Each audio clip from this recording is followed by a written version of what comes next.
सपा और भाजपा में तो होड़ इस बात की लगी है कि जुमले वाला घोषणा पत्र कितना जारी कर दे, लेकिन अब कुर्सी के लोलुपता में सारी विचारधारा ताक पर रख के एक होकर के लड़ने आए हैं बीएसपी से, तो ये जनता समझ रही है। सारी विचारधारा को ताक पर रख के कुर्सी हथियाने के लिए 38 दल एक साथ खड़े हैं, 28 दल एक साथ खड़े हैं। बिहार में अभी भाजपा ने 10-10 हजार दिया, तो इधर माननीय अखिलेश यादव जी 40-40 हजार महिलाओं को देने की बात कर रहे हैं। ये धोखा है जनता के साथ। बाबा साहब के नाम से जिले का नाम नहीं हजम कर पा रहे हो, उनका संविधान दिखा रहे हो। आरोप वो लोग लगाते हैं जो खुद पूरी तरह बी टीम का काम करते हैं।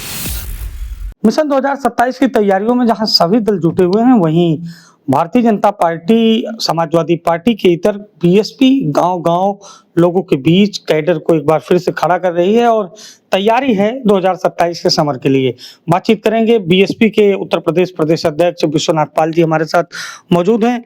सर, बड़ी सामान्यता के साथ, बड़े सधे हुए अंदाज में गांव-गांव आप लोग मीटिंग कर रहे हैं, क्या कुछ निकल कर आ रहा है और क्या तैयारी है?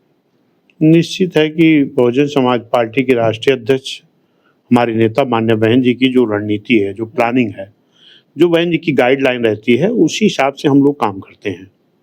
अभी बहन जी की गाइडलाइन थी, हम लोग अपना गांव-गांव जा करके एक जनता का गठबंधन तैयार कर रहे हैं और उसी जनता के गठबंधन के बल पर हम चुनाव लड़ेंगे मजबूती से।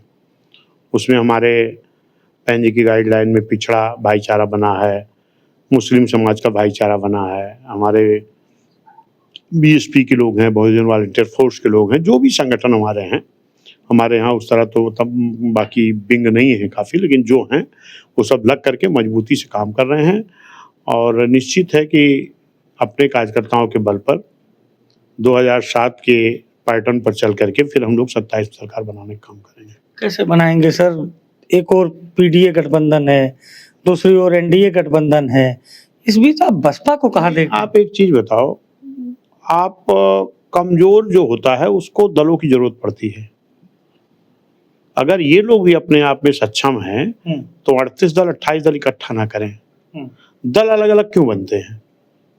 दल अलग अलग इसलिए बनते हैं कि लोगों को अलग अलग विचारधारा होती है। अगर एक विचारधारा हो तो अलग दल बनाने की जरूरत क्यों पड़े? लेकिन अब कुर्सी के लोलुपता में सारी विचारधारा ताक पर रख के एक होकर के लड़ने आए हैं बीएसपी से, तो ये जनता समझ रही है। इस देश में बीएसपी एक ऐसी पार्टी है जो बाबा साहब के संविधान को ईमानदारी लागू कराना चाहती है और बाबा साहब के संविधान के आधार पर अपनी सरकार चलाने की बात करती है। बाकी लोगों का तो संविधान दिखाने का नाटक है। सपा और भाजपा में तो होड़ इस बात की लगी है कि जुमले वाला घोषणा पत्र कितना जारी कर दे। पहले भी आपने देखा था कि भाजपा ने घोषणा किया था कि विदेश का काला धन लाएंगे, 15-15 लाख खाते में भेजेंगे। क्या आया किसी खाते में? बुलेट ट्रेन चलाएंगे, कहाँ गई पता नहीं है।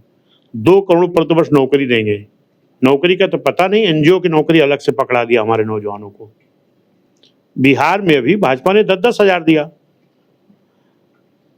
तो इधर माननीय अखिलेश यादव जी 40-40 हजार महिलाओं को देने की बात कर रहे हैं। ये धोखा है जनता के साथ। जनता के लिए शिक्षा मुहैया कराइए, रोजगार मुहैया कराइए, कानून का राज स्थापित करिए। ये क्या है? कह रहे हैं अखिलेश यादव की सामाजिक न्याय लागू करेंगे, पीडीए में दलितों को बड़ी तवज्जो दी जाएगी, दलित समाज के लिए समाजवादी पार्टी प्रतिबद्ध है, बीएसपी तो बी टीम है। लगातार सपा के लोग एक चीज बता दें, किसी भी नेता का अगर चाल चरित्र देखना हो तो जो सत्ता में रहे तब देखो। सत्ता में न रहने के बाद तो लंबे लंबे घोषणा की जाती है और लंबे लंबे वादे होते हैं।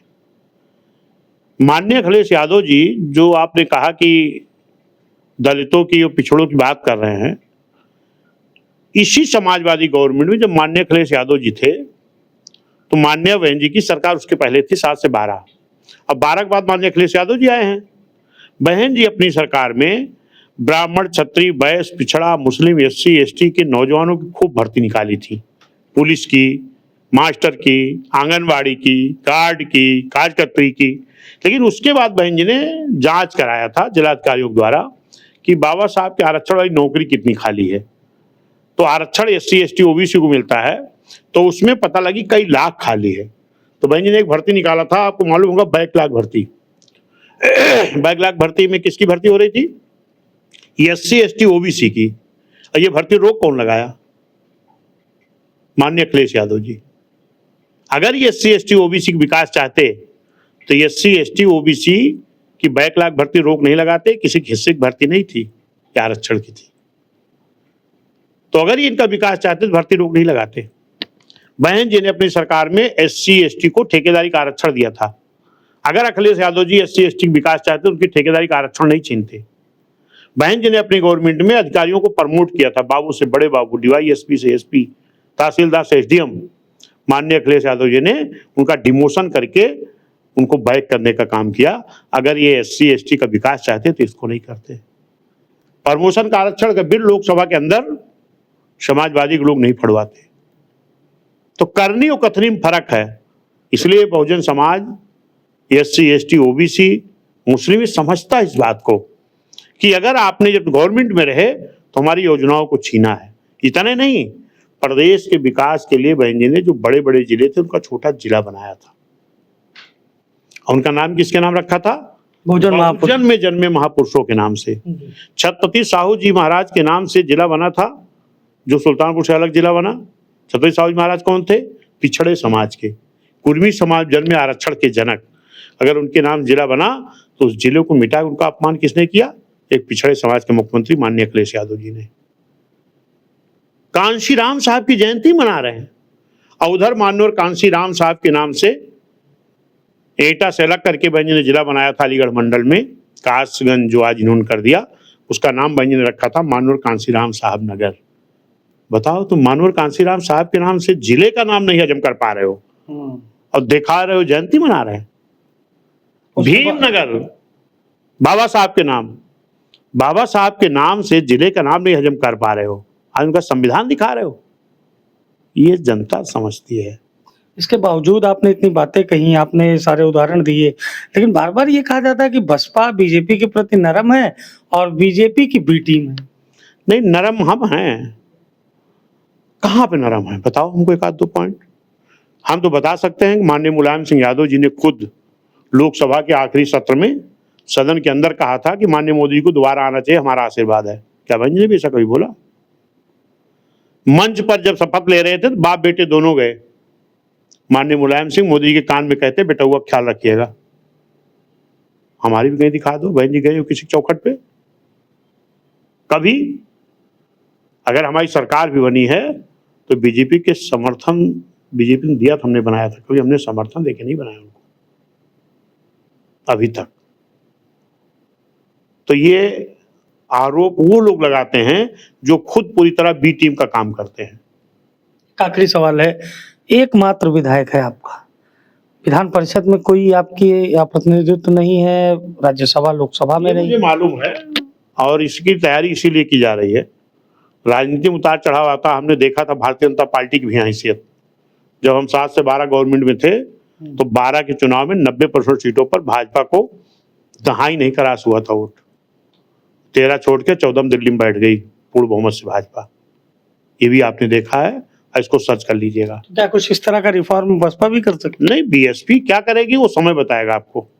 बहुजन समाज पार्टी की तो आज भी 25,000 से लेके 1 लाख तक वोट की हैसियत हमारी हर विधानसभा में है। हम 4,000 6,000 नहीं पाए हैं कहीं, जो भाजपा की स्थिति थी। और वो 12 में स्थिति होते हुए 13 छोड़ 14 सरकार बना लिया, हम क्यों नहीं बना सकते? ये राजनीति है, उतार चढ़ाव आता रहता है। और एक प्लानिंग के तहत पूरे देश में अलग अलग दल होते हैं ना, क्योंकि अलग अलग विचारधारा होती है, लेकिन सारी विचारधारा को ताक पर रख के कुर्सी हथियाने के लिए 38 दल एक साथ खड़े हैं, 28 दल एक साथ खड़े हैं। ये जनता भी देख रही है कि इनकी कोई विचारधारा नहीं है। एक दूसरे को गाली देते हैं, कुर्सी के लिए एक हो जाते हैं। बहुजन समाज पार्टी का एक सिद्धांत है, एक विचारधारा है। माननीय बहन जी किसी की नकल नहीं करती हैं। हमने 2007 में अकेले दम पर जनता गठबंधन तैयार करके जीता है और फिर 27 में जीतेंगे। ब्राह्मणों पर बड़ा फोकस है? नहीं, हमारा फोकस तो सब पे है। माननीय मसीहा कांशीराम साहब मान्य बहन ने जब बहुजन समाज पार्टी बनाई है तो एक नारा दिया था कि जिसकी इतनी संख्या भारी उसकी उतनी हिस्सेदारी। अगर ब्राह्मण समाज के साथ जगह जगह अत्याचार हो रहा, अन्याय हो रहा, तो बहुजन समाज पार्टी तो किसी के साथ अगर अत्याचार अन्याय होगा तो उसके साथ BSP खड़ी होगी। तो ये हमारे साथ बसपा प्रदेश अध्यक्ष विश्वनाथ पाल थे, जिन्होंने 2027 की तैयारियों को लेकर बड़ा बयान दिया और साथ ही अपने विरोधियों पर भी जमकर फायर हुए। 2027 के सियासी रण के लिए बीएसपी भी लगातार तैयारी कर रही है और बसपा का दावा है कि 2007 की सोशल इंजीनियरिंग दोहराकर यूपी में सरकार बनाएंगे। सहयोगी जितेंद्र के साथ अभिषेक शर्मा, लखनऊ।